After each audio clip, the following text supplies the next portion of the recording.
kinds of people that take a cruise. These aren't forward thinkers. These aren't seekers. They're not pivotal to our survival. You ever hear somebody coming back from a cruise? It's one of the worst stories you're ever going to hear. Because they don't do shit. They don't want to travel to another country, interact with the new culture, try to figure out the train system or the money. All they want to do is just sit on a fucking boat. Just drinking, that's all they want to do. All right? Worst story you'll ever hear. Hey, how was your cruise? Oh, it was great. I was fucking laying there. There was a DJ over here on the 1 and the 2 wooka wooka thing, right? And then they had this chocolate fountain. It was like a fountain, but it was chocolate.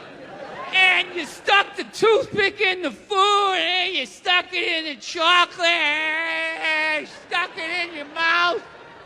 And then you'd be like, I want another drink. And they bring it all, you drink it, it dribbles down, and it gathers in your navel, and you punch yourself, you get in your mouth. And every day around noon, we'd line up for lunch. What's for lunch? We don't know. We don't make decisions. Whatever they give us. No, I took mushrooms back in February for the first time ever. You know?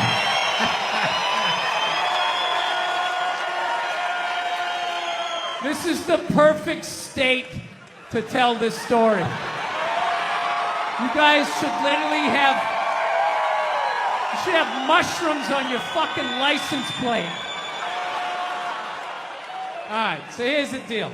I never fucked with anything like that. I was always a booze guy. I was a booze guy, you know. All right, relax, everybody. I always get nervous when I get white guys going like, yeah, all right, woo, build the wall. I'm fucking around. Relax. It's frightening to listen to, but that's what being a guy is. You're not allowed to have emotions. So that's all of that shit comes out when you drink. Do something dumb so I don't feel stupid.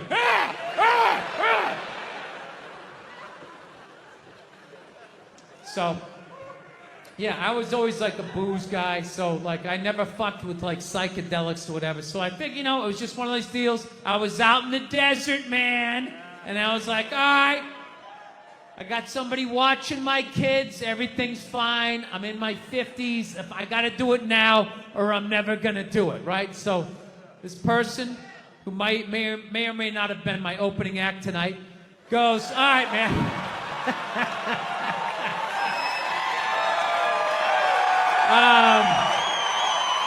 He's a good man. He says to me, he goes, all right. He goes, okay, just take like, it's always just like, all right. So, like, how fucked up do you want to get, all right? And there's always like a square, and it's like, okay, don't eat the whole square. Just like bite one corner, lick the other one, and then rub the other one and let it absorb in your face or whatever. So I'm like, all right. He goes, how far into it do you want to go? I go, I just want to trip a little bit, nothing fucking crazy. So he goes, fine. So I eat just a little bit. So I get a little nauseous or whatever. At first it feels like I ate some weed, but then all of a sudden, like I notice shit that's not alive looks like it's breathing, right? Like the refrigerator looked like it just did a lap around the house. It's kind of... Nothing threatening, It's just like, it needed it, TV started getting bigger. It's looking like it's gonna fall on me, all right? And I was doing fine. I was fine. I was like, I know that TV's not getting bigger. And if it is, I don't give a shit. Go ahead. Spill that pixelation all over me. I don't give a fuck. I know I'm tripping. I'm having fun. I'm giggling. I'm laughing at shit. I'm putting things together, right? And everything is fucking great. And all of a sudden, about an hour in, all of a sudden, this profound sense of loneliness and not feeling loved just washed over me. Yeah, and I was just like, I fucking knew it. Thank you so much. Thank you. I am so excited to be here. I've been doing stand-up forever, and this has always been a lifelong dream of mine to come here and host Saturday Night Live. So thank you so much for coming out.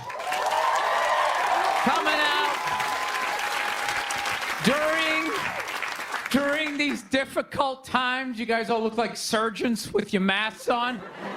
Makes me feel comfortable that you're wearing masks. I like people who wear masks. That's good. You're listening to the eggheads, the people we all cheated off of in high school, right? Keep listening to them. And then if you don't wear a mask, that doesn't bug me either, right? Take out your grandparents, you know? Take out your weak cousin with the asthma. I don't care. It's your decision. There's too many people. It's a dream come true. If you're that dumb and you want to kill your own family members, by all means do it. Stops you from reproducing. It's literally a dream come true. And speaking of dreams come true, did you see Rick Moranis got sucker punched on the Upper West Side?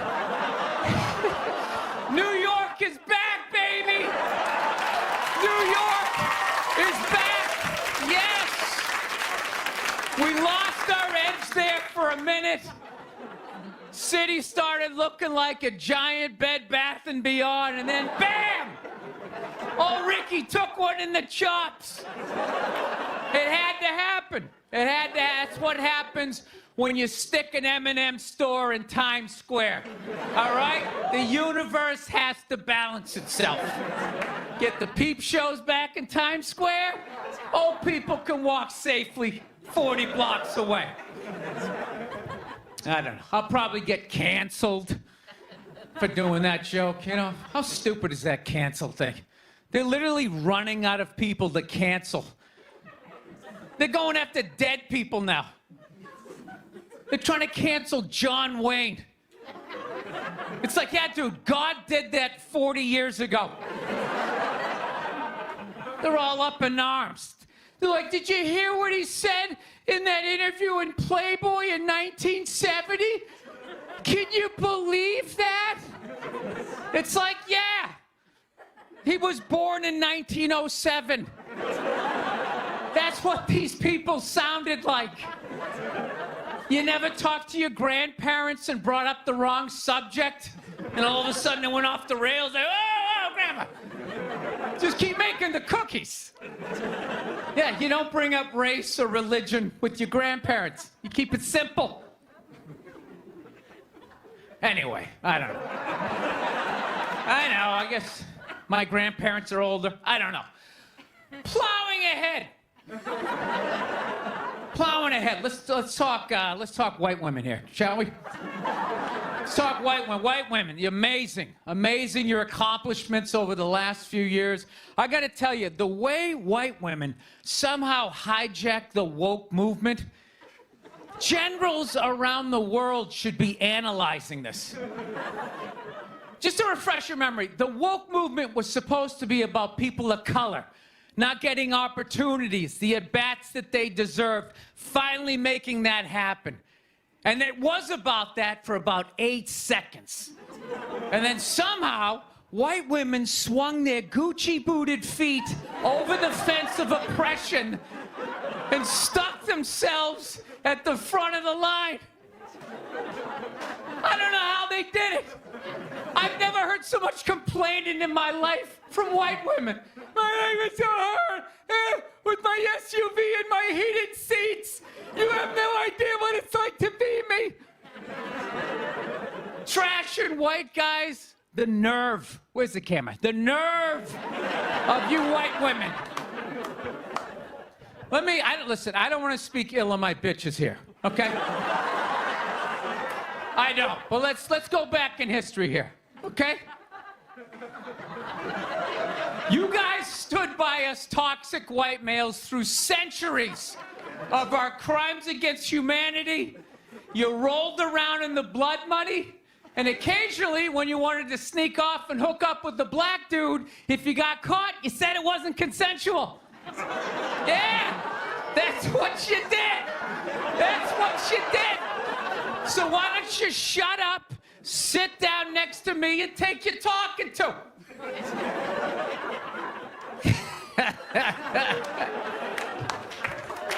Thank you. So, I haven't been in New York for about a year. You know, I was here last year. I was shooting a movie. Had a great time with Judd Apatow, Pete Davidson, and all the guys. Yeah, had a great time. And I hadn't been here in like 13 years, and I immediately noticed how extra crowded the city was. And I was getting all claustrophobic. I'm like, what's going on? How much are people not using safe sex and making all these babies, you know? So I finally walked up to this old New York door guy, and I was just like, dude, what's going on? What's with all these people here? And he was just like, oh, no, don't worry. He goes, it's June. He goes, it's Pride Month. And I'm like, what's that? You know, I'm 52. I never heard of it, right? They didn't have that when I was a kid. He goes, oh, it's Gay Pride Month. And I was just like, oh. Dude, you know when you're just like stuck in the Matrix and you just can't, everything's just pressed up, you can't see anything, and then somebody gives you that little nugget of information that just pulls it back? It's like, why is it so crowded? It's Gay Pride Month. Ah, tank tops. 0% body fat. 2 guys kissing. Rainbow flags. Ah! I didn't know that. That's what I learned. The month of June is Gay Pride Month. That's a little long, don't you think? For a group of people that were never enslaved. How did they get all of June? Dude, black people were actually enslaved. They get February. They get 28 days of overcast weather. Sun goes down at 4 in the afternoon. Everybody's shivering. Nobody wants to go on the parade. Look, yeah. How about you hook them up with July? These are equator people. Give them the sun for 31 days. There's gay black people. They could celebrate from June 1st, June 31st, 61 days of celebrating. All right, that's all my time. We got a great show for you guys, everybody. Jack White is here. It's gonna be amazing. Please stick around. We'll be right back. People in the stands. I mean, that's just like what's entertainment for me now, you know? I like that Jimmy the Greek moment that happens in sports, you know? Like once every 4 or 5 years, you know that? Like some 50, 55-year-old white dude tries to explain why black people are kicking the shit out of white people in practically every major sport, you know? And it always goes down the same way, right? There's always like 3 white dudes, and the one white dude in the middle, he's always like the guy with like the theory. You know, he's always, you know, it seems these African-American athletes, they seem to have this quick twitch muscle fiber. You know, there's a slow twitch, and there's this quick twitch. And the second the dude says that, like the other 2 white dudes start like sliding out of frame, like, okay, this guy's getting fired, and I'm not going to be part of this highlight. Nice knowing you, Ned. Keep that seat warm, right? And the dude in the middle, he's just like hell-bent on getting fired. You know, he starts like bringing up slavery. And evidently they were breeding the strongest man with the strongest woman and that quick twitch. And literally 20 minutes later, that dude's on TV. He's like fired, right? He's crying. His family's standing there. He's got like a box of shit from his desk with like an Emmy sticking out. He's like, I don't know what I said. I was just talking about the quick twitch and the slow twitch. And I wasn't just trying to make a point. No, I love that. I love seeing people mess up their careers like that. It's just funny to me. Plus, I gotta admit, as a white dude, on some level, I have to believe in that theory, because it's like, are white dudes that bad at basketball? I can't even watch the NBA anymore, man. It's like every highlight, the white dude's like that, the black dude has like his nuts in his face. Fucking I'm just sitting at home like, for the love of God, tackle the guy.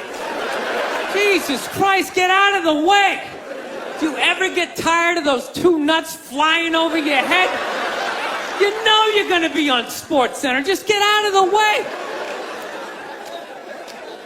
Dude, I'm telling you, there's gotta be something to that theory. I saw this show one time on runaway slaves. It was one of the most amazing programs I've ever seen in my life. Dude, when you ran away as a slave, you just didn't run to the end of the driveway and be like, fuck that job. Just start walking down the street. Dude, you had to like run through whole states. There's dogs chasing you, you're hurdling shit, you're swimming. Those were the first fucking triathletes. And there was nobody helping them out. There was no dude on the side of the road like, come on, man, 2 more states, you're in Ohio. Suck it up, you're looking good, looking good. Yeah, dude, you were on your own. Is it any wonder? 250, 300 years of that shit, and then I'm gonna D you up in gym class? It ain't happening. I come from hundreds of years of alcoholics. I got like half a liver, you know what I mean? It's just...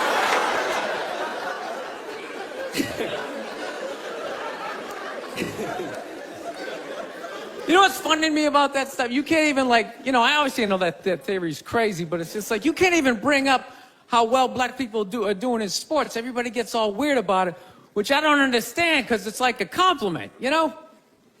Like, feel how weird it is right now. You know, I just brought that shit up all of a sudden. I'm saying something good, right? I saw a coach get in trouble for that shit. Like, his team was like 0-6 or something. They just couldn't win, and every week the press was just getting on him more and more and more, right? And the dude, he was just like flustered, and he had like a moment of honesty. They were like, why can't you guys win a game? He's like, oh, you know, I don't know, the offense isn't getting it done, you know, defense, you know, too slow, and it just run out. Tell me, we gotta get some more black guys on this team, because I'm telling you, it's just not... And immediately, everybody's like, what?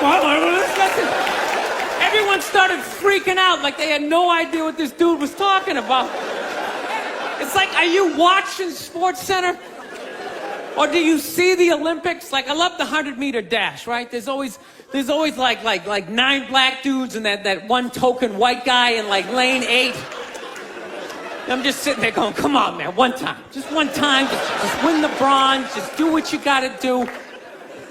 The white dude always stays with him till like the first turn, then he like fucking blows out his hammy. Those other 8 black dudes are like... Where's that white dude the next Olympics? He's like up in the broadcast booth, his career's over. He's like a commentator. Yeah, it's gonna be a great race. Still can't feel my fucking toes, but I'm telling you. No, I don't get it. It's like a compliment. We're saying you're fast. That's a good thing, right? People start all freaking out. Oh, you're acting like that's all we can do. You're saying we can't be scientists. No, we're not. All we're saying is if there was a race to the microscopes, you fuckers would win. We're just saying that you're fast. You get there first. Your lab coat would be flapping in the wind. I'd get there like 3 minutes later, all cramped up. Are you looking at bacteria? No, you go first. You just go first. Jesus Christ. That was a Volvo. The guy ran by a Volvo in street shoes. I've never seen that before in my life. No, I get into those arguments all the time. All the time. Friends of mine will be like, well, how come anytime a black athlete does something, they say it's an athletic move. Anytime a white athlete does it, they say it's an intelligent move. And it's like, well, fair enough, man. It just depends on what you're doing. You know what I mean? It's like, you know, if you read a defense, white or black, that's an intelligent move, right? But if you take off from the foul line, jump over 9 other dudes and throw the shit down, those other 9 guys aren't standing there like, fuck, why didn't I think of that shit? Here I am dribbling around, guys. That's some superhero shit. She had like a cape flapping in the wind with a big S on your chest.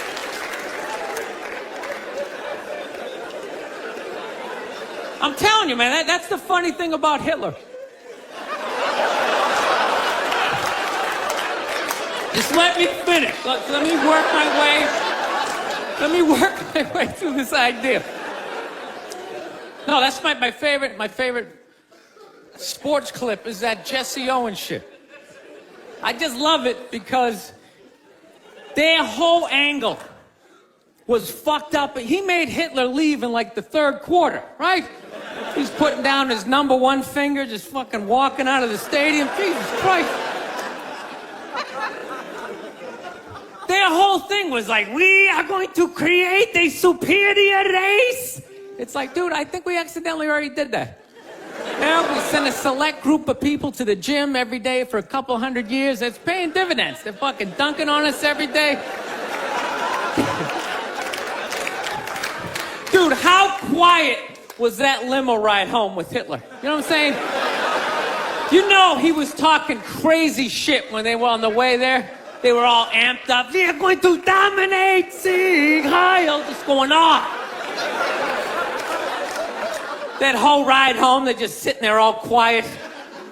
You're sitting next to an even angrier than usual Adolf Hitler, trying to make some sort of small talk, like, hey, it is one nice day, isn't it? You know, nice boots. I want to get a gun. I do. I really do. I never had that feeling before till I moved out to Los Angeles. This city just messes with your mind, you know? It's overpopulated, technically doesn't have a water supply, right? The dollar's crashing. Shit keeps you up at night. You're just thinking, what am I gonna do when the zombies come? Right? Start reading up on shit. Get some powdered food. Plant some zucchini. Get a windmill. Right?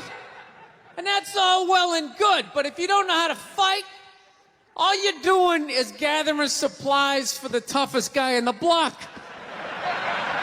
Right? Just thinking about that. What am I gonna do? Some dude turns me upside down, starts shaking the gold coins out of my pockets. I gotta get a gun. So I'm on the road, right? I'm in Reno. Great gun town. So I go down to their little gun store, right? Come walking in, there's some redneck there. I'm like, hey man, I want to get a gun. He's like, I hear you. What you looking for? What you want? Mossberg, over under, 357 Magnum, right? Starts rattling off all this gibberish, right? I don't know shit. I'm trying to play it off. I feel like a bitch because I don't know anything about guns. So I was like, what do I do here? Hell, I'm going to go with honesty. I go, look, dude, I don't know anything about guns. They terrify me, but I'm worried about the zombies. All right? Dude's just like, you need a shotgun. You need a shotgun, man. It's got a good spread. It's easy to load, doesn't have a lot of working parts, got a good spread. He kept saying that. It's got a good spread. I'm like, what does that mean? He goes, well, it means you ain't got to be that accurate. It's got a good spread. Further away you are, the more shit you hit. It's got a good spread. In fact, you got a problem over here, you ain't even got to look. You just turn, wow, that's it. You ain't got a problem over here anymore. Anything that was even remotely a problem ain't there anymore. Trust me. And then these people here, they saw what you just did here. You ain't got a problem here either. Feel me? 90 degrees taken care of right there. One shot. These people get smart, flip it over. Wow, that's it. It's got a good spread. So I'm like laughing my ass off. I'm like, dude, look, I just want to shoot the guy. I don't have to do a bunch of drywall work, you know? Reframe my diploma, get my parakeet another friend, you know? I just want to shoot the guy. So I'm like, you know, how about one of these pistols? So he does like that classic, like that redneck trailing off thing, like, you want a pistol? Go ahead, get a pistol. What do I know? I've just been here 20 years. Get a shiny one, right? So I was like, dude, what's wrong with getting a pistol? He goes, I'll tell you what, buddy. Because life ain't a movie. You feel me? I'm like, no. Can you please stop speaking in these backwoods riddles? Can you just say what you're saying? I told you I don't know shit about guns. Come on, do me a solid here. He goes, well, look, you ever watch a movie? Guy go, blah, blah, blah. He kills 3 people. Real life, man, you miss. You miss all the fucking time. You miss enough times, man, you're empty. You might as well just be standing there with a big stapler in your hand. Then what you gonna do? I was like, well, fuck it, let's get the shotgun. So he's all ready to box the thing up, and then I'm like, wait a minute. I live with my girl, I can't just show up with a shotgun, right? That's not some shit you can just come home with. If I found this stool on the side of the road, I can come home with this. Look at it. We can refinish it. We can carve our initials in it. We can have a good time, right? You just show up with a shotgun. Hey, I got it for us, right? 1 barrel for you, 1 for me? No. So she kiboshes the whole thing. Till the other night, somebody broke into our car sitting in the driveway. Starts fucking with her head, right? So she starts reading up on guns, you know? She's reading too much, because now she wants to get one, but she's just like, well, I heard you got to keep the bullets in the safe, keep the stock in the garage. And then what? Then what? I run around the house and assemble it? There's some dude's chasing me with an axe? You know? Are you even thinking this thing through, sweetheart? Running around. Where's the scope? It's in the living room. He's in the living room. No, we're getting this thing. I want that fucking thing loaded right on the bedroom wall. Right there. I'll put that thing on my jam sleeves. Just like that. There's no other point. That's funny, though, when you talk about getting a gun, you know? People, like, they either totally for it or completely against it. You know, they either go nuts and start screaming, right? Or they start throwing out those stats. Yeah, actually, you increase your chances of getting shot by 80% the second you get a gun in the house. Really? What, because I'm going to load it and shower with it? Like, The fuck? I know it's dangerous. You get a pool in your backyard, you immediately increase your odds of drowning in your backyard, right? You couldn't do that before, now you step on a rake, in you go. No, I'm telling you, I don't buy in any of that shit.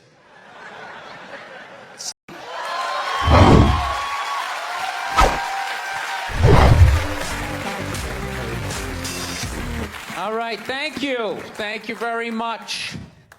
I here from Los Angeles. I live in Hollywood. There's a ton of plastic surgery out there. You know, a lot of people getting like facelifts. I don't know if you guys have those up here. You know, those awful ones where people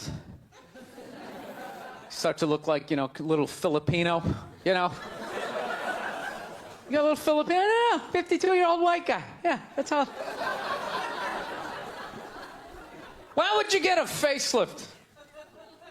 Can't you look at other facelifts and realize they haven't worked all the bugs out yet? People, if you're thinking about getting a facelift, just do yourself a favor. Just wait it out. Let them practice on other people's faces. You know, didn't we learn anything with hair plugs? Hair plugs don't look half bad now.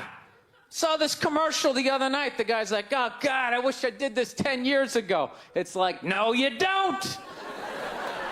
10 years ago when they were stapling ant legs to the top of people's heads, everybody's eyes watering, trying not to look at your hairline. You wish you got hair plugs 10 years ago? Do you wish you got polio 60 years ago?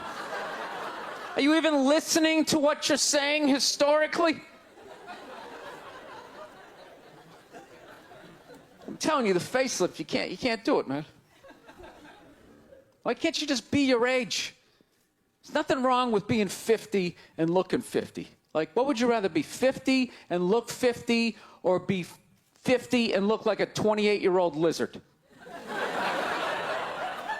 That's basically your options, right?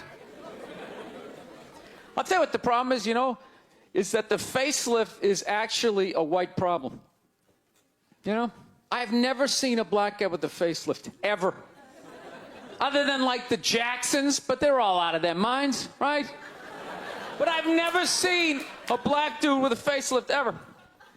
You know why so many Caucasians get facelifts? You know why? Because we don't know anything about lotion. See that? That should have been a bigger laugh, but there's too many white people here. I'll help you out. You can put lotion in other places other than your dick, all right?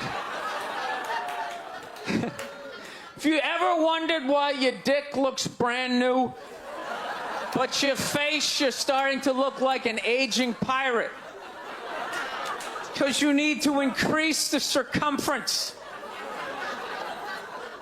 of the lotion distribution. No, I'm not judging you. I didn't put lotion on my face the first 33 years of my life. Never put it on. The one night I was hanging out with this black girl, right? And a couple times during the night, she took it out, put it on her elbows, problem areas. I thought she had like a rash or something. Like, what, you got like poison ivy? She goes, no, you get like a little ashy. I went, ashy? She goes, dry skin. I went, oh. I guess that kind of offended her. It's like, oh. She's like, well, white people get ashy too. I was like, yeah, I don't think we do. I've been alive for 33 years. No one has ever said, hey, Bill, you're looking a little ashy. I never even heard that word until you said it. She's like, you're an idiot. Stick out your arm. So I stick out my arm. She just goes, it's like pastry flakes flying off. Track marks. She's like, you see that? That's ashy. I was, oh, all right. Thought I just got itchy in the winter. See, that's why you got to hang out with everybody. Right there. Oh, there's too much. Seriously. There's too much information in the world. And every group of people misses just a little bit. Like white people totally missed the lotion seminar. I don't know where we were on that one. We missed that shit the way black people missed the whole register your weapons summit, right? Just never got, really? You're gonna groan that? I'm the only guy who's seen 17 rappers get busted for that shit? Every time I see it, it just blows my mind. It's like, what, do you just want to make an album over the phone?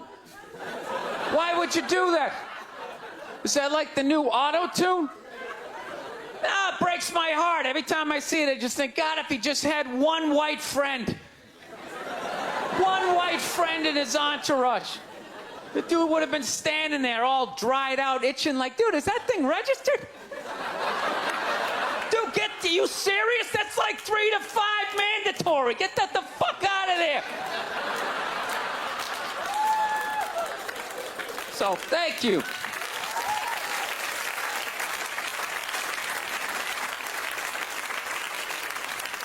So, Schwarzenegger just got busted down on the States, yeah? That poor bastard, huh? Jesus Christ, another great man. Another great man brought down by another gold-digging whore. No? You don't think so? You don't think that was a great man? Really? 3 decades of awesome movies? Bangs one made and now you don't like him? Tell you something, that's a great man. He is. First of all, I get why he did it. Why wouldn't he think he could get away with it? Look at his life. Look how he talks. That guy should be unloading trucks in Transylvania. That should have been the height of his success. But because he's a great man, he had the balls to move to America. And became famous for lifting weights. I lift weights, no one gives a shit. He stands there, People can't get enough of it. That should have been the height of his success. He says, fuck that, I'm gonna be an actor, despite the fact no one can understand me. Becomes one of the biggest actors of all time. That should have been his height. He says, fuck that, I'm marrying a Kennedy. Bam! He does it.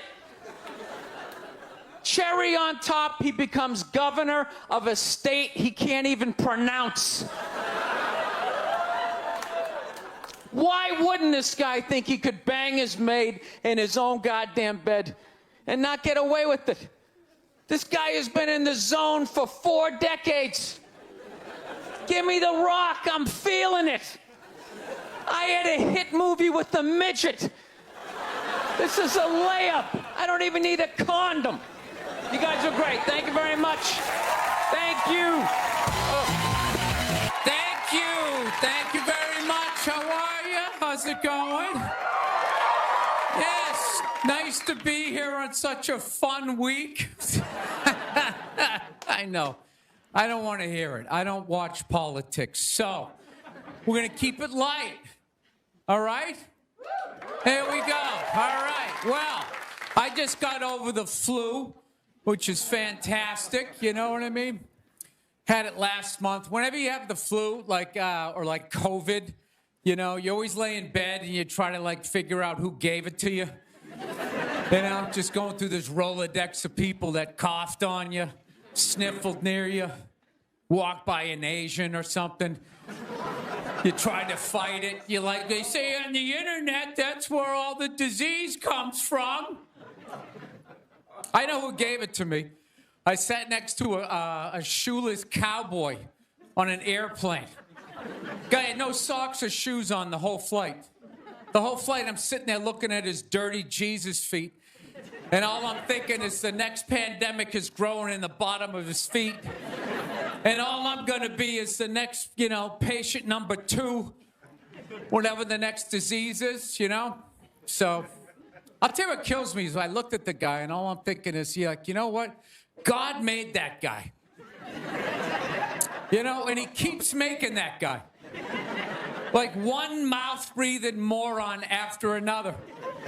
Yet we still go to church on Sunday, and what do? We praise him. When is the constructive criticism coming? Like, dude, when's the last time you made a Gandhi? Somebody empathetic, you know? So, my problem is I didn't get the flu shot, you know? I'm old school. I kind of still do the vaccine thing, you know? I know, some people like it, some people don't, you know? I don't know. It's a weird thing, though. If you get it, what do? You side with the evil pharmaceutical companies. You know, if you don't, then you're aligned with people who don't wear shoes on an airplane. All right, let's get to what you all want to talk about. All right, ladies, you're 0-2 against this guy. 0-2. All right, but you learn more from your losses than your wins. So, let's get into the game tape. All right, ladies, enough with the pantsuit. Okay, it's not working. Stop trying to have respect for yourselves. You don't win the office. Like on policy, you know? You gotta whore it up a little.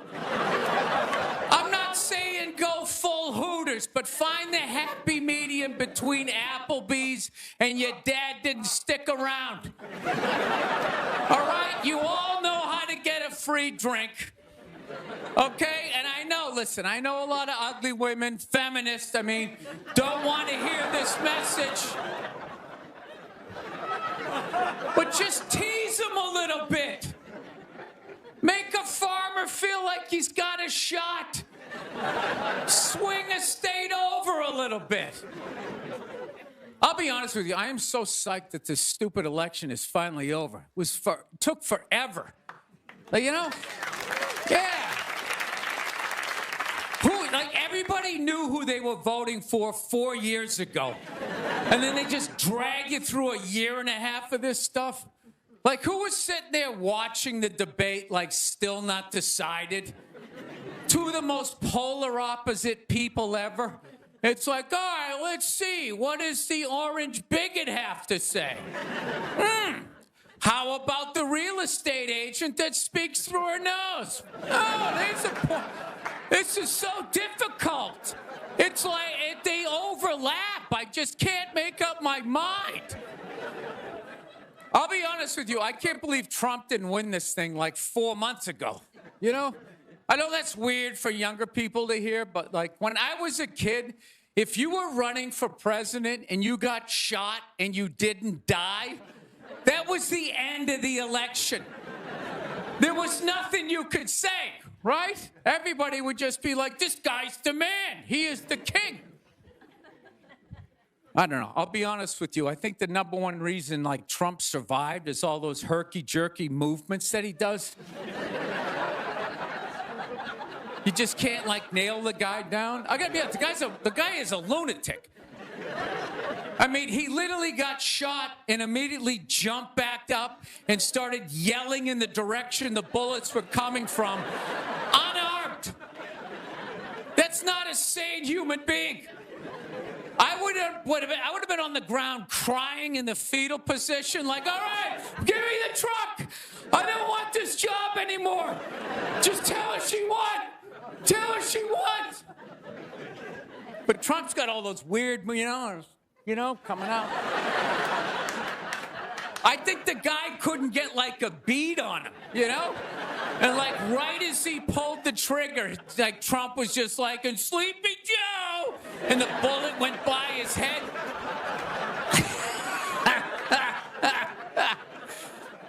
My favorite part of the campaign, though, was when Trump went to McDonald's. Wasn't that amazing? That's the only time I've ever seen that guy truly happy. Like, he was glowing.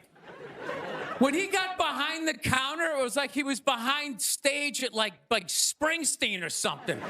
He's like, oh my God, this is like where they make the French fries. And he was sticking a couple of extra in one. He goes, hey, whoever gets this one's gonna be excited. It's like, oh my God, was that empathy of the people, Donald?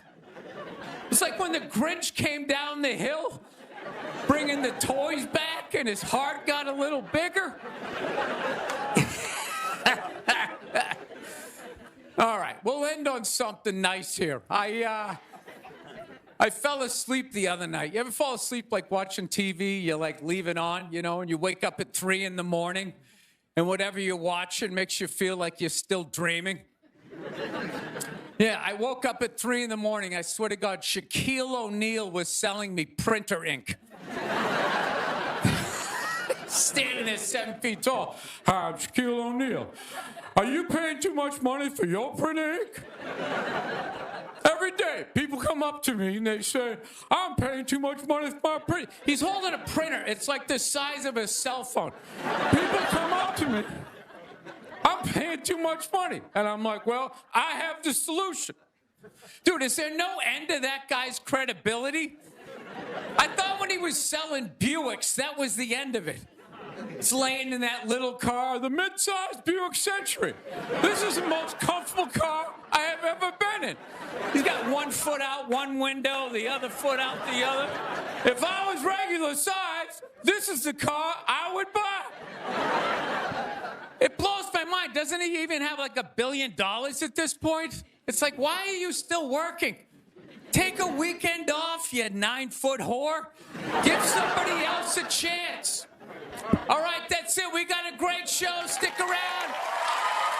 McGee will be here. We'll see you in a minute. Thank you, thank you. McDonald's exists for 2 reasons, okay? It's for drunk people and it's for children, all right? That's what this thing is. You're in your car, your kids won't shut the hell up. You go to the drive-thru. You go to the drive-thru, you get a couple of poison burgers, you throw it down their throats. Their little systems can't handle it. They start nodding off. And you're up front, you're bigger, you can handle a bigger dose of poison, you know what I mean? Pop in your Def Leppard cassette, you have a little moment for yourself. Yeah, that's what it's for. It's for your kids, and it's for drunk people. Like, how many times have you driven out to a bar going, I'm just gonna have one, all of a sudden you had like 11, right? And you're hammered, and you're thinking, but you're responsible. You're drunk, but you're responsible. You're like, God damn it, I drove my car here tonight. God damn it, I'm driving it home, all right? I'm not gonna burden this place of business by taking up a parking space in this completely empty parking lot for the next 6 hours. Now, I am not advocating drinking and driving, but I will tell you, there's nothing better than when all your friends and family know you're hammered. There's nothing better than that walk to the car. It's incredible. Women are screaming, people tearing at your clothes. You feel like you're in the Beatles. Oh my God, no! Stop! And you're like, no autographs! I'm sorry, I have to go! I'll be back! Get him off me!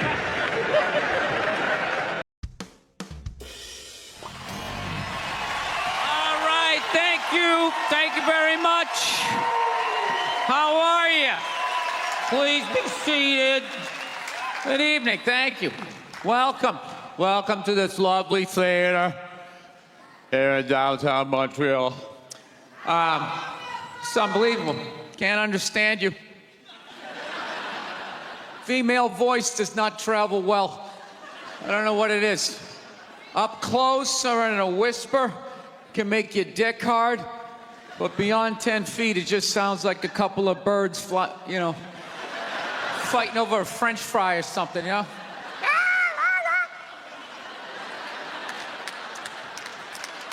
There you go. That's how we start. Somebody's coming out of the gate. I'm sick of Obama's wife. Yeah. Just running her. This isn't some Democrat, Republican shit. This is just in general. Just running her yap. It's just like, shut up. You know? You weren't elected. You know, your husband isn't running a lemonade stand. He's running the country. No, generally speaking, first ladies, they've been out of line for a good 25, 30 years. They think for some reason that their husband has the job that now they should be chiming in like they know some shit. You know?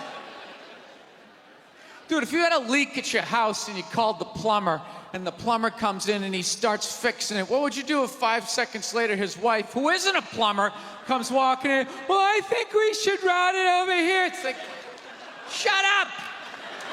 Just because you're fucking the plumber doesn't mean you understand plumbing.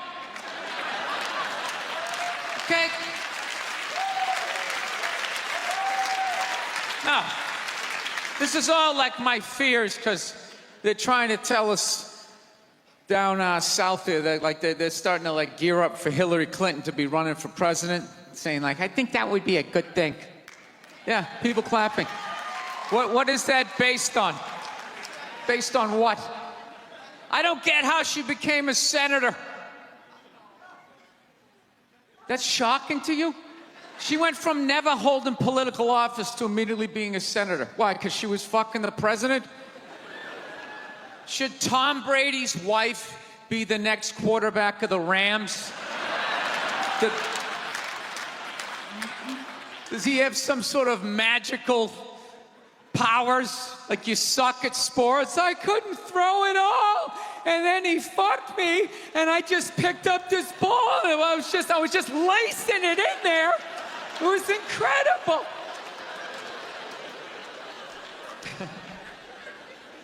Dude, it all started with Nancy Reagan. That's where it first went off the rails, you know? She came out with her little bird body, you know, just her big head. Just came walking out, say no to drugs, and people off your heroin, say no to that. She just walked back.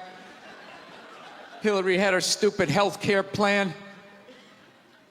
Obama's wife's running her yap on 60 Minutes, you know? I got to give it up to the Bushes. They had their women in line. They did. Barbara never said shit. She smiled every once in a while. She threw something in there. George W.'s wife, I don't even know her name. This dude was in office for 8 years. I don't even know her fucking name. What's it like, Beth or Paige or something like that? He had her on lockdown. Going out there tonight, I'm giving a speech. And when I say something and they laugh, you're gonna nod. You're gonna smile and you're gonna nod that head.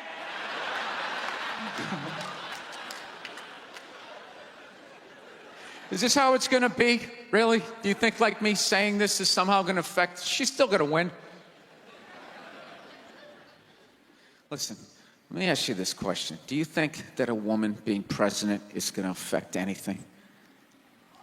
Do you? Oh, do you? What are they gonna do? What are they gonna do?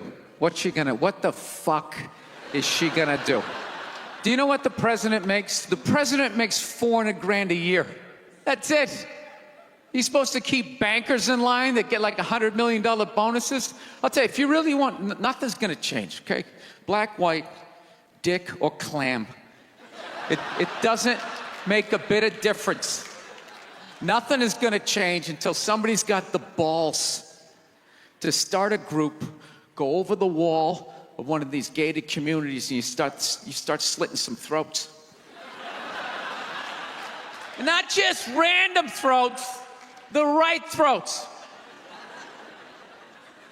You gotta climb up a tree, be up there with your scope, knowing that in 11 fucking minutes your life is gonna end, right? And take out many of those people as you can. Yeah.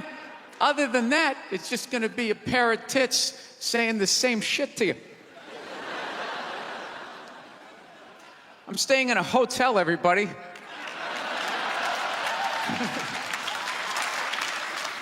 I like staying in hotels.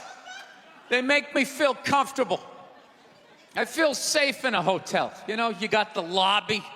There's always somebody down there in case an axe murderer comes in. That's the first person that's gonna get killed. You can hear their screaming when you're up in your room.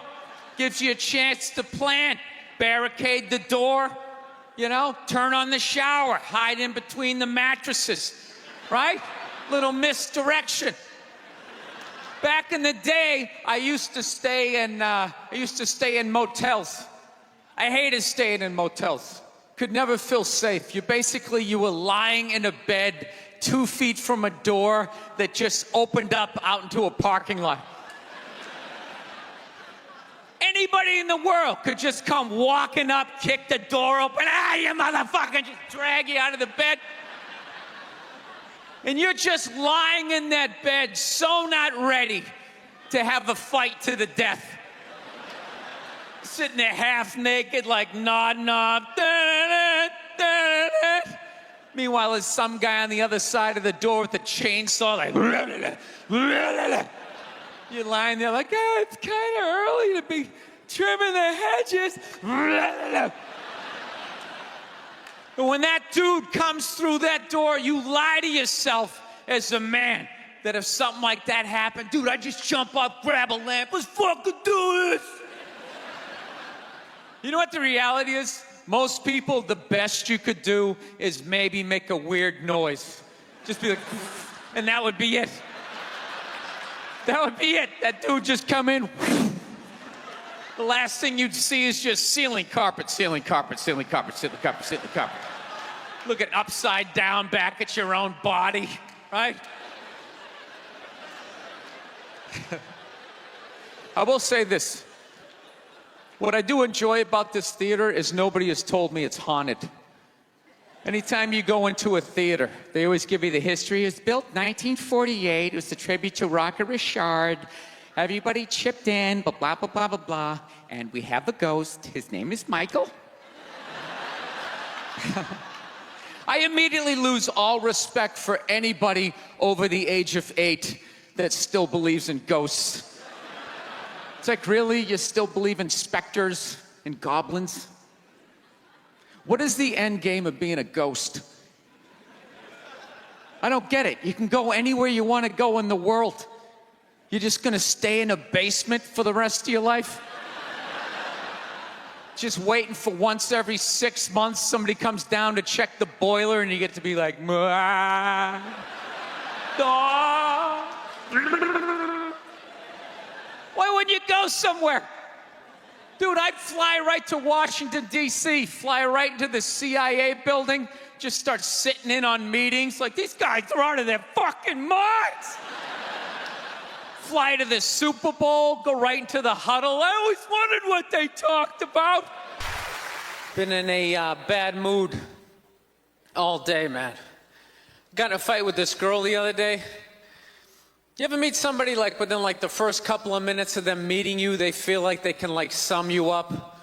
Just like, you know what your problem is? You know, you just have like the urge just to take their head and just mush it into whatever they're eating, you know? You ever have crazy thoughts like that? Can you relate on any level? You never have like urges? You ever drive down the street and see like 30 people up on the sidewalk and you just think, right? You don't do it, you just think it. That's what separates the psychos from the functioning psychos. Yeah, psychos, they just do it. All right, that's a good idea. They get the wipers going, they make a day out of it, right? But a rational person, you like think it through. You start going, you man, if I just leave my hand right here, nobody knows who I am. I move it 2 degrees over here. I'm on the cover of Newsweek. I'm instantly famous. Right here, no one knows me. Like, hey, Bill, you want to go to the cookout? Maybe you could bring that potato salad you brought last year. It was such a big hit. One of the most horrific scenes we've seen in years. Bodies just strewn about. You know, Amy's gonna be there. She's still asking for you. You should ask her out. No indication he even tried to stop. Seriously, you're getting older. Put your hands on the dashboard. Put them on the dashboard. You have those? All right.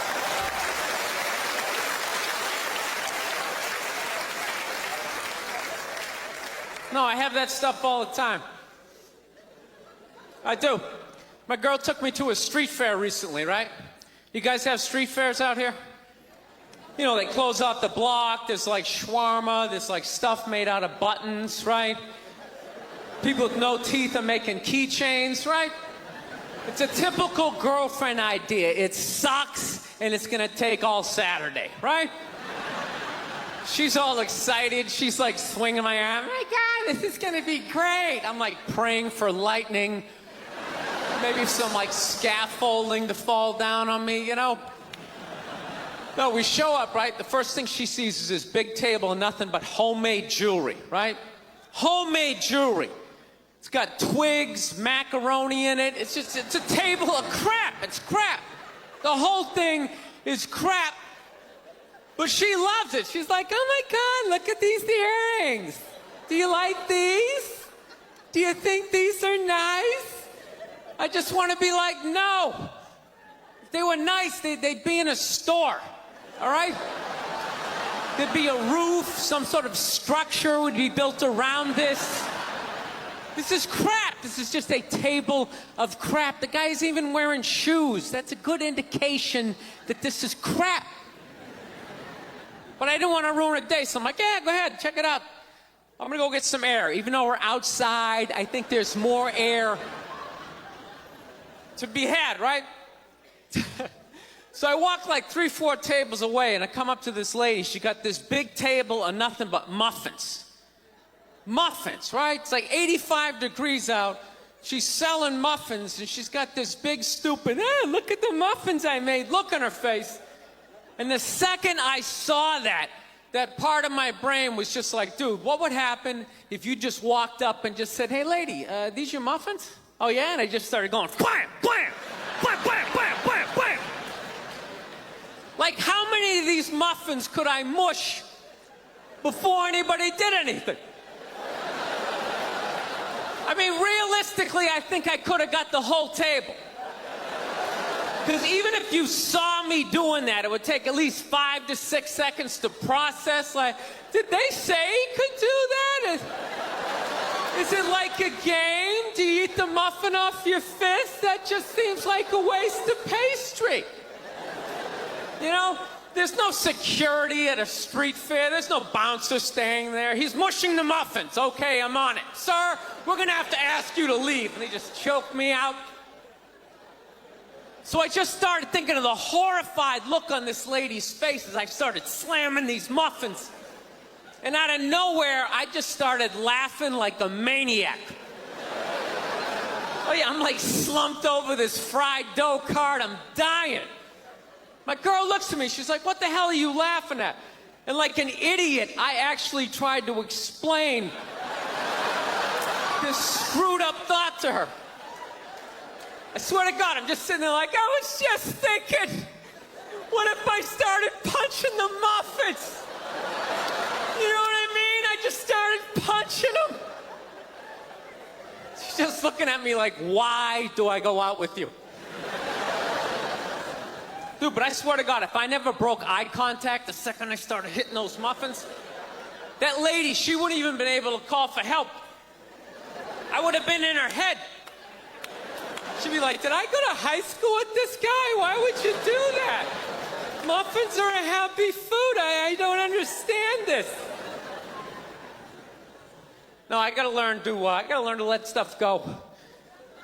I do, I got issues. I do.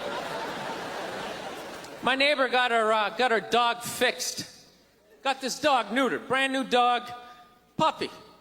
Got the thing neutered, and I'm like, what the hell did you do that for? She's like, well, you know, if I didn't do that, he was gonna hook up with another dog, then they're gonna make more dogs, and what are we gonna do with all these dogs? It's like, why don't you just let them go? They're animals, they'll be fine. I think that's what every city needs, just a nice pack of wild dogs just running down the street. It'd help with the obesity problem. Just chase people to the cars after they eat some big meal, you know? Just a nice pack of Rottweiler just running down the street. Listen, I'm out of time. You guys were awesome. Thank you so much. Have a good night. Thank you. South, man, I had a real weird experience last time I came down here. I was in Nashville, right? Sort of an awkward social situation, right? I'm sitting at this bar. There's this white dude sitting like 2 stools away. I don't know him. He doesn't know me. And that Owens story was in like sports news. So I try to make conversation. I'm like, man, look at this guy. This guy just signed a $40 million contract. He's already bitching, man. How much money do you need to make? And the dude looks at me. He's like, you know what I say? And then he looked over his shoulder, which I now know is the telltale sign that the N-word is coming. And it's coming hard. Oh yeah, it's not going to be pronounced with the A, it's going to be with the R, and he hit the R, he like stuck the landing. It was like a dismount, Klan members high-fiving in the background, like doing the wave.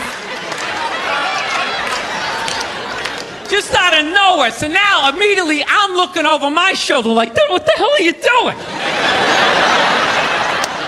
You know what I mean? I'm waiting for like this hail of black fists to come raining down on top of me. I hate when people do stuff like that. That dude made me part of like a potential ass kicking that I had nothing to do with. You don't do shit like that. He just had that word, hot potato, just threw it in my lap. Trying to pass it down to the next white dude. I hate when people do that, man. You know, it's like, dude, feel me out first. Ask some questions. Do you like to fish? Have you ever fucked your sister, right? I start rattling off answers, then you go old school. You give me a pamphlet, you tell me about your militia. You don't just dive into it. That dude was one of the angriest people I ever met. I should have known that word was coming, because he was just watching Terrell, right? And anytime I would bring up, look at man, that guy's talking trash, he would just like flip out. He won't shut up! You know those people get like so mad they're not even looking at you? Their eyes are up. You just shut up and play the game. You know what's funny? I don't even like Terrell, but now I love the guy. Because every time I see him talking trash, I know this idiot in Nashville is just losing his mind, like kicking over his kitchen TV. Shut the fuck up!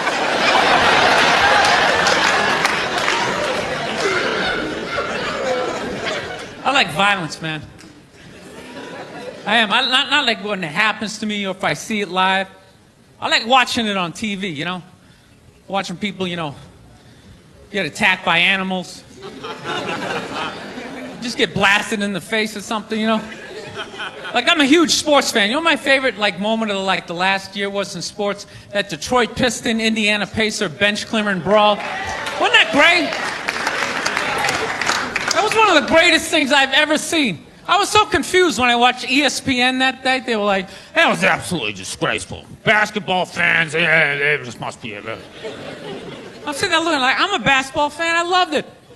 I thoroughly enjoyed watching out-of-shape civilians get the shit kicked out of them by professional athletes. It was fascinating. And I think as sports fans, we kind of had it coming, right? Because how many times you gone to a game, right? You got a little too drunk. You started screaming at some dude on the field who could clearly kick the shit out of you, right? If you saw him in the parking lot, you'd be like, hey, can you sign my stamp collection? I think you're awesome. You get in the game, you're all drunk. You're like, you suck, buddy! You're a piece of shit! And they're always calling him up. Come on up here! No, come on up here! Well, they came up there. They did, and they kicked the shit out of everybody. It was great. It was like a cartoon. You're like beating up whole rows of people at once, like... I loved every second. I love how Ron Artest punched the wrong guy. Wasn't that great? He taught that dude a valuable lesson in life. When shit goes down, you don't just stand there like you're watching a movie like, wow, it's coming right at me. Must be in 3D or something. That was a 5'6", 110-pound white dude had an angry 6'10" black dude running right at him. That had to have been in his top 3 nightmares all time. Right behind getting his dick cut off and being lit on fire. And he just stood there. He's like trying to explain himself. Well, I still have the liquid in my cup, so there's no way I could have... It's an idiot. I'm not saying these people are right, and I'm not saying that I'm right. I know I'm a fucking moron, you know? But that Duck Dynasty guy, I know what he said was wrong, but I don't get the shock. He said that homophobic stuff, and people are like, can you believe? Can you believe it? Yeah, I totally can believe it. If I was in Vegas, I would have put 90% of my shit on that he was gonna say it. I'd give him a 10% benefit of the doubt, just in case. Are you seriously shocked some redneck with a beard down to his dick, sitting in a boat in the middle of a swamp, shooting varmints? Like, what did you think he thought? Did you think he had, like, some progressive ideas on same-sex marriage?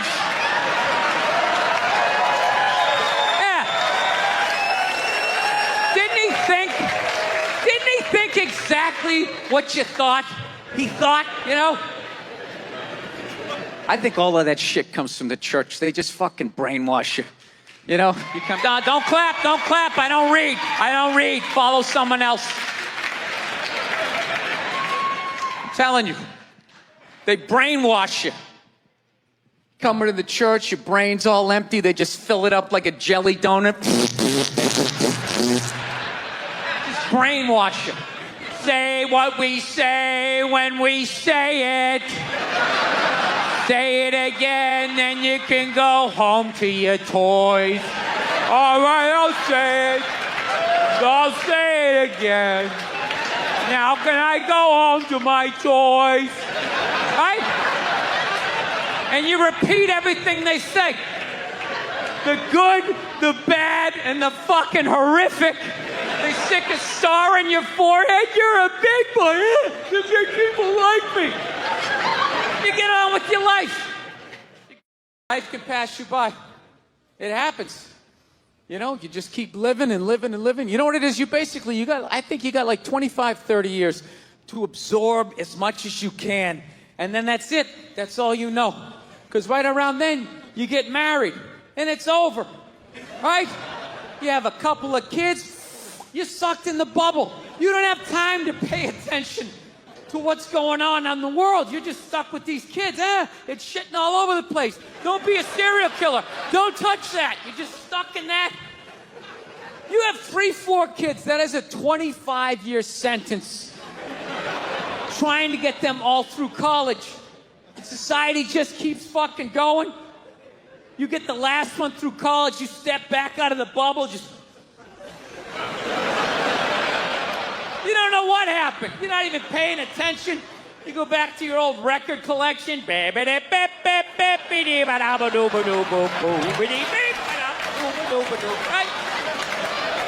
Someone sticks a mic in your face, you're gonna get in trouble. Yeah. It's one of the sad things about life. You get old and it passes you by. I feel it passing me by. I'm 46 years old. I don't even have kids, but I can't keep up anymore. Like I had a college kid coming up, and I was like, man, I gotta figure out what these kids are into, man. I was 24 when a senior was born. I gotta figure out what these dudes are into. So I guess they were into like DJ music or some shit. So I'm like, all right, I'll watch some of this. You know? So I have like a reference or two. I don't want to be that old comic coming to the gig being like, what's up with this Monica Lewinsky? Is this crazy? I mean, this Y2K. I mean, is my stylist gonna work? I don't know. So I put this shit on. Dude, I lasted 90 seconds. 90 seconds. I was open-minded. All right, put it on. 90 seconds later, I'm like this old man. This isn't music. Now, when I was a kid, you dressed like a woman and you sung about the devil. Now that was music.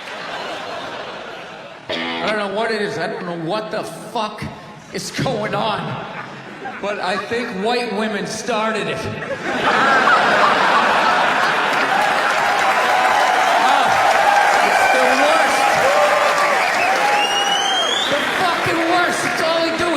Moan and complain. I had no idea how difficult it was to be a white woman in the United States of America. Evidently, it's really difficult.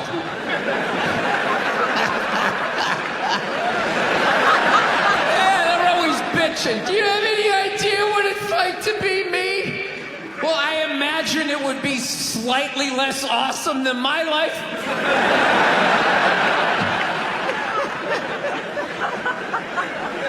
What happened to you today, sweetheart? Huh? Did they not chill your rosé? You know? Was the trolley not running down at the mall? What happened? No, it's unreal. I'm really fucking annoyed how white women have the fucking balls to throw my white privilege in my face. You know? Sort of separate themselves from these white males with their white male privilege. It's like, bitch, you're sitting in the jacuzzi with me. The fuck are you talking about? Yeah, quit your fucking whining. You know what? You're full of shit. You are.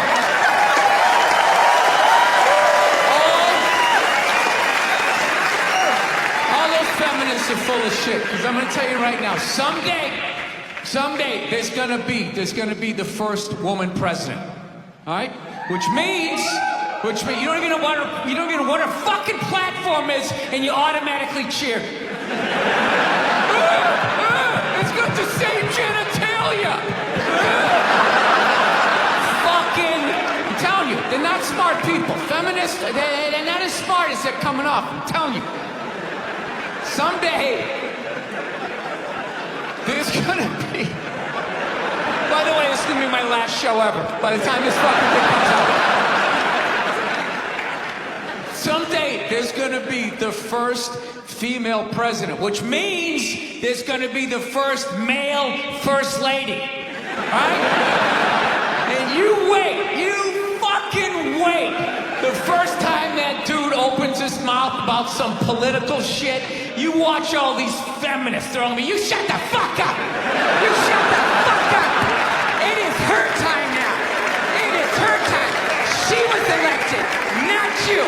Go pick out some plates, bitch. You are the first lady.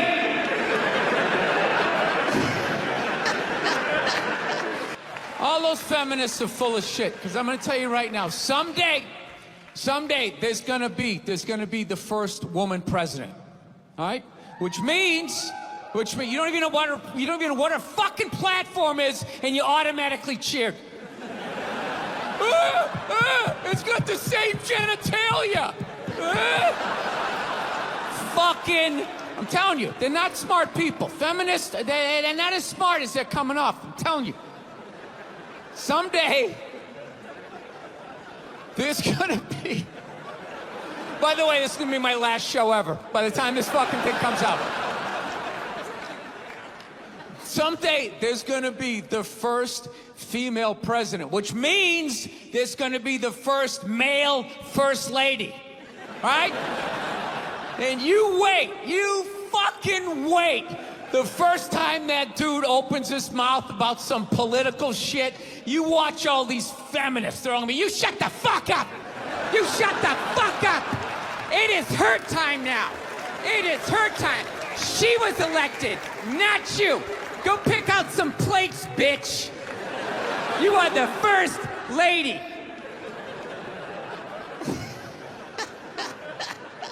He's gonna get treated like Tom Arnold when he was with Roseanne. Secret Service name will be like Appendix or Doesn't Matter. Not worthy of protecting, just entered the Oval Office, not worthy of protecting.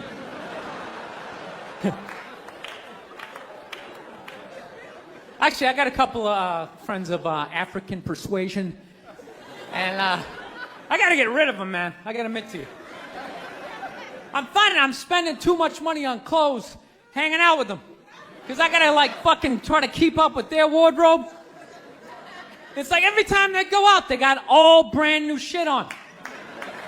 All brand new shit. So when I show up with my white version of brand new, which is, you know, I basically, I ironed the shit, right? I ironed it, right? It's new. They just start trashing me. I can't keep up with them, man. They got like fucking 58 pairs of sneakers. Ever notice that shit? Like every color fucking Timberland? And I don't give a shit what fucked up color their shirt is. They got a pair of shoes to match it and a hat. It's like a rule or something. They're the worst. Even when you wear some new shit, there's like some sort of rule that you gotta like space out the amount of time within which like that you wear it. Because God forbid you wear the same shirt within a 10-day period, one of them's gonna notice. All of a sudden just look at you funny like, this motherfucker's got the same shit he had on last Tuesday. And then the whole car's like, oh shit! Then everybody just starts making fun of your fucking clothes. First they do the math, like, what was that, 5 days ago? 5 days? This motherfucker got 5 shirts! He got 5 shirts! And they start breaking it down. Yo, his first shirt be saying Monday, next shirt be saying Tuesday. Yo, on the weekend, he ain't be wearing no shirts.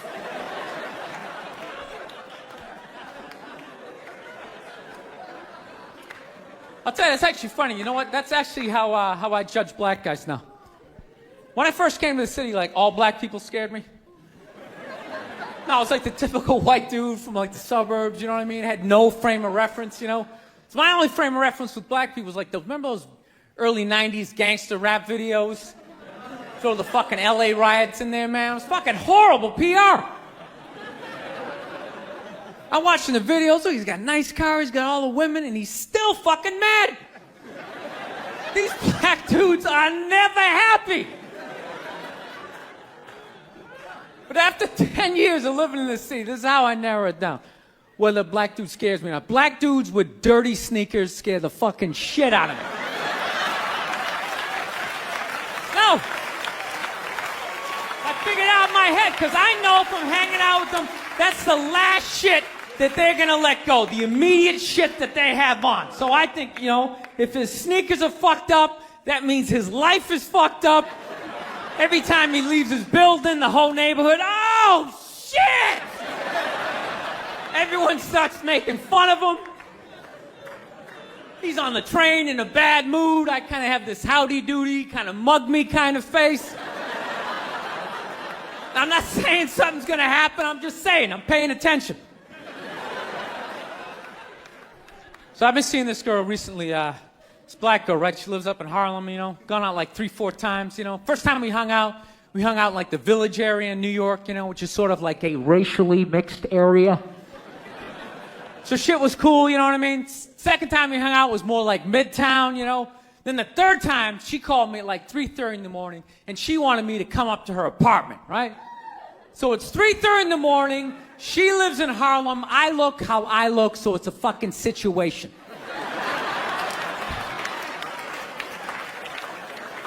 Yeah, because you know the deal, right? Basically, a white dude feels comfortable up to about like 98th, 99th Street, you know what I'm saying? The second the streets start getting into like triple digits, like 100, 101st Street, start getting like a little asthma, like, ah, fuck, it's starting to get a little high up here. You feel that little tightness in your chest? Can you feel that? 106th Street, you're like leaning on shit like, dude, where'd all the cabs go? How come there's no taxis up here? Dude, what's a bodega? I don't know what that is. Let's get the fuck out of here. So I'm praying to God she's gonna tell me to take the subway, get off at like 105th Street, 103rd, you know, which is like the first stop in Harlem where I can still look over my shoulder and see like all the white people like disappearing over the horizon, you know? But she goes, no, man, you want to get on the Uptown 2-3 train, you want to get off at 125th Street. I'm like, God, fuck, 125th Street. Jesus Christ, that's like right in the middle of everything.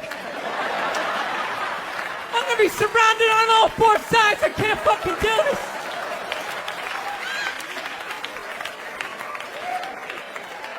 So, at this point, I'm really trying to hide like the bitchy tone that's starting to creep into my voice, you know? And I'm trying to ask for really specific directions for when I get up there, because I want to know exactly where I'm going. So she starts naming the streets I have to go down, and every other street up there is named after like a black leader, you know? She's like, make a left on Adam Clayton, take a right on Frederick Douglass. I'm like, ah, fuck, Adam Clayton. Yo, dude, go on the internet, look up Adam Clayton. Did he kill a bunch of white people during the slave revolt? Dude, I ain't going up there till I know what Adam Clayton did. Fuck this shit. So at this point, I'm really having a battle with myself. Because I'm thinking I can't do this, right? I'm like, I can't do this, but my dick's going, no, come on, man, we can do this, all right? Just relax. Pull yourself together and get on the goddamn train, right? So as always, I listen to my dick. Oh yeah, I get on the train. By the time I get up there, it's like 5 or 4 in the morning, right? I'm staying on like Malcolm X and like Danny Glover or some shit, right? I don't even know where the hell I'm at. When I see the street I want to go up, I want to go up St. Nick. I can literally see her apartment building, but there's like 5 or 6 black dudes standing right on the corner, right where I want to walk by. So I'm like, fuck! Felt like I was on like some reality show at that point, like some sort of like white guy survivor. It was ridiculous. So I'm thinking I gotta walk right by these guys, right? You know what's funny? I think that they were actually more surprised to see me than I was scared, you know? And I was really, really scared, you know, but I'm also really, really white, you know? Like shockingly Caucasian. You know what I mean? Like if you're not ready for me, I can like surprise you. No, especially if you live up there. You've probably seen a white person for hours, possibly days. So when I show up, it's almost like magical, like a leprechaun came out of nowhere, you know? Felt like I should have had like a little pot of gold, like a rainbow behind me. Top of the morning to you, latte. Kind of dance my way past them.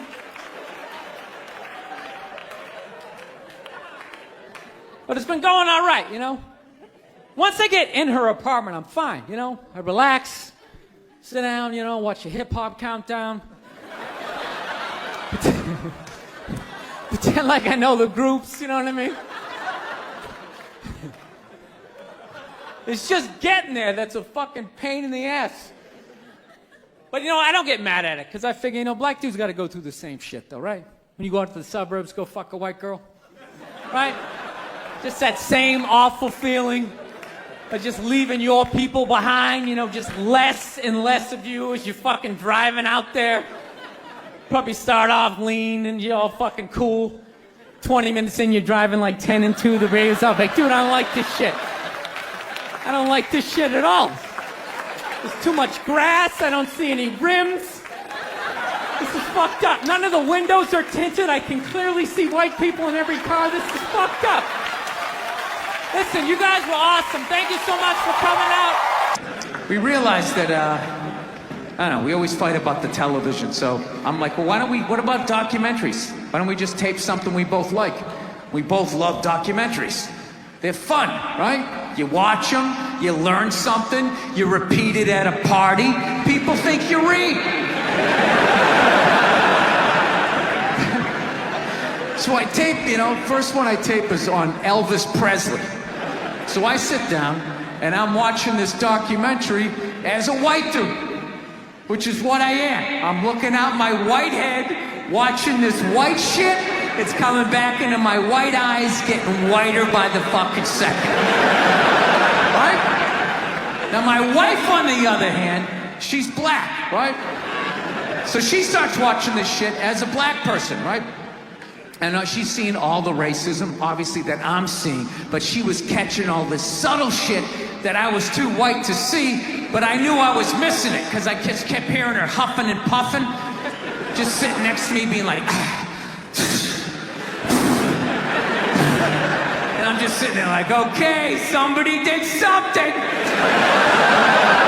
I don't know what just happened, but I don't think that was good.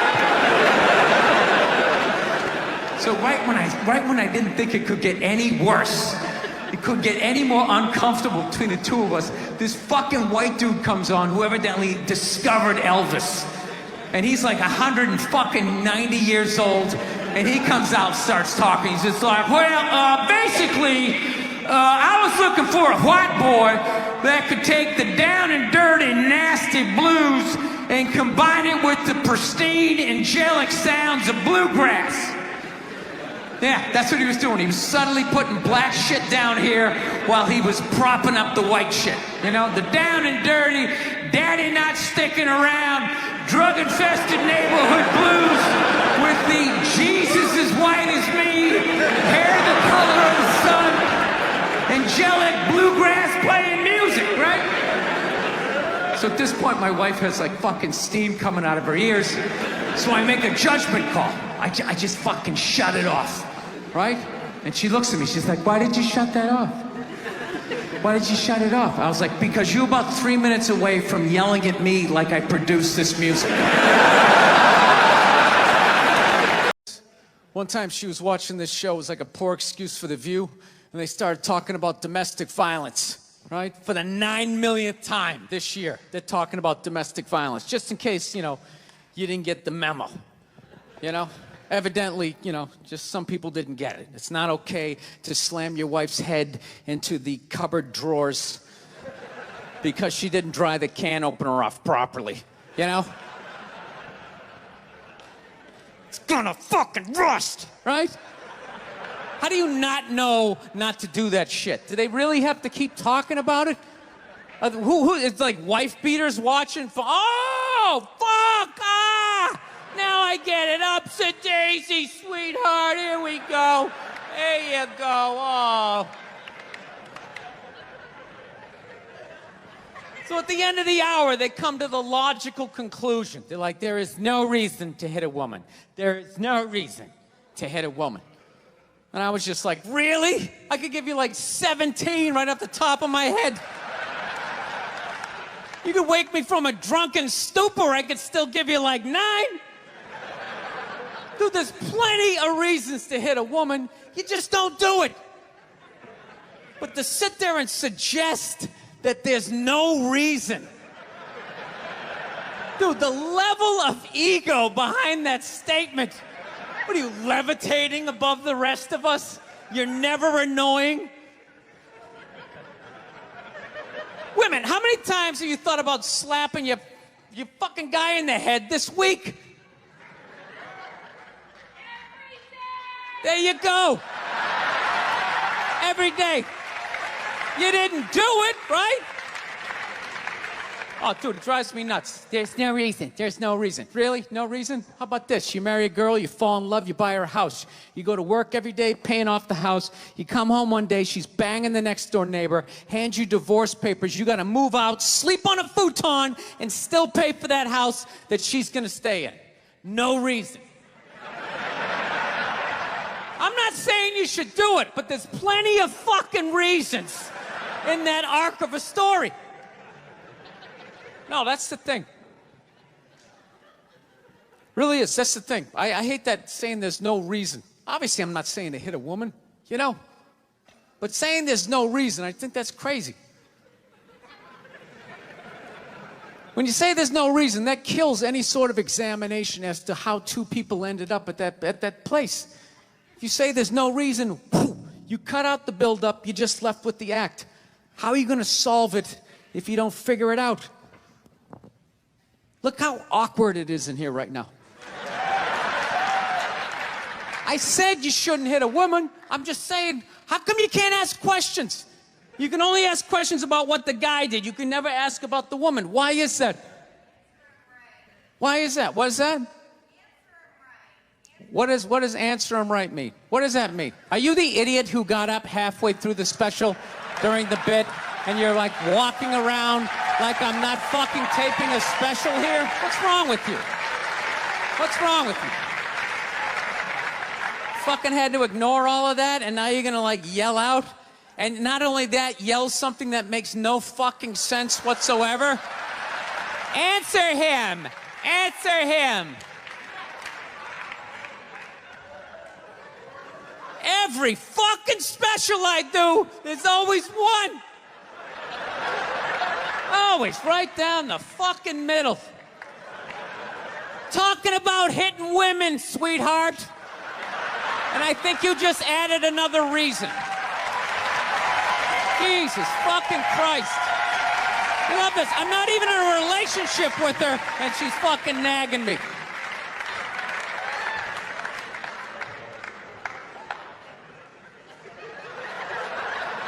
Fucking unbelievable.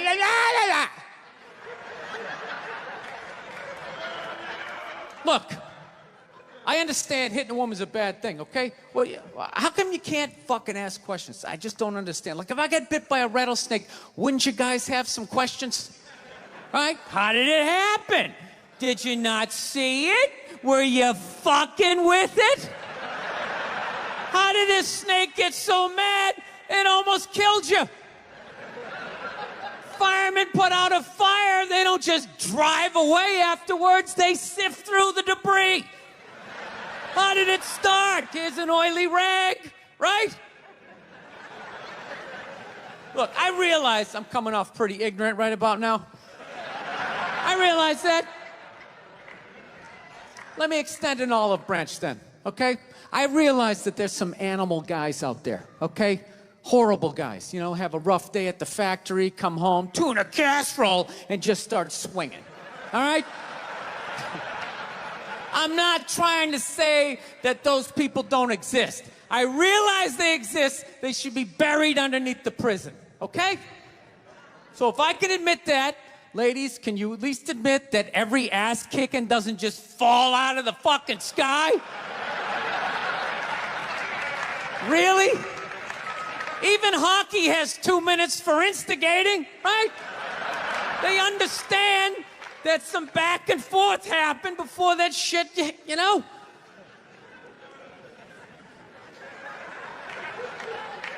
You know what it is? It's every case is handled like that Rihanna one, where they just say, the guy's a piece of shit, fuck this guy, blah, blah, blah, send him to jail, and then they never ask anything about that. You know, I'm not saying he should have done it, but I'm just saying. I'm just saying, dude, in your heart of hearts, what do you think was going down before that happened? You think she was just sitting there going, oh my God, Baskin Robbins, you want to get some ice cream? And he fucking,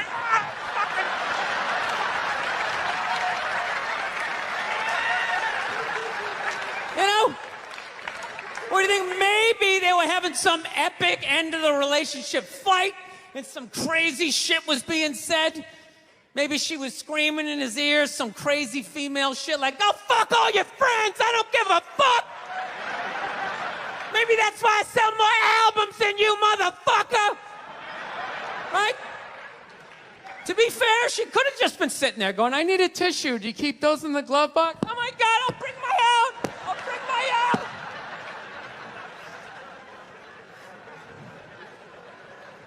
Now, fuck that, because you know what it is? They never address how women argue, which I think is a core of a lot of that shit. You know? And I gotta tell you something, man. Like, I never knew how women argued.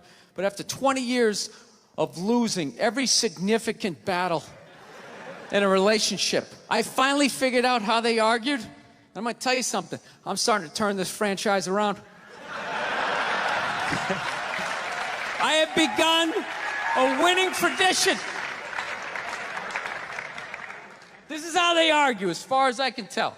All right? If they're right, they argue the point. And they stay on point and make sure you stay on point until you're down on your knees, apologizing, begging for forgiveness. All right? No problem with that. Totally respect it. But here's the thing. If they're wrong, they go rogue. They go off-road. They start thinking of shit you're sensitive about. Maybe you don't get along with your dad. And in their head, they just start concocting this evil statement. Totally designed, this desperate Hail Mary attempt to make you so fucking mad, you just call him a cunt. That's what it is. And cunt trumps all the bullshit they did to start the argument. Now it's not about that. Well, that's no reason to call me a cunt. And then that's it. You're in this room now, right? And they won't hook up with you for a couple of days. Who cares? Who cares? You rub one out.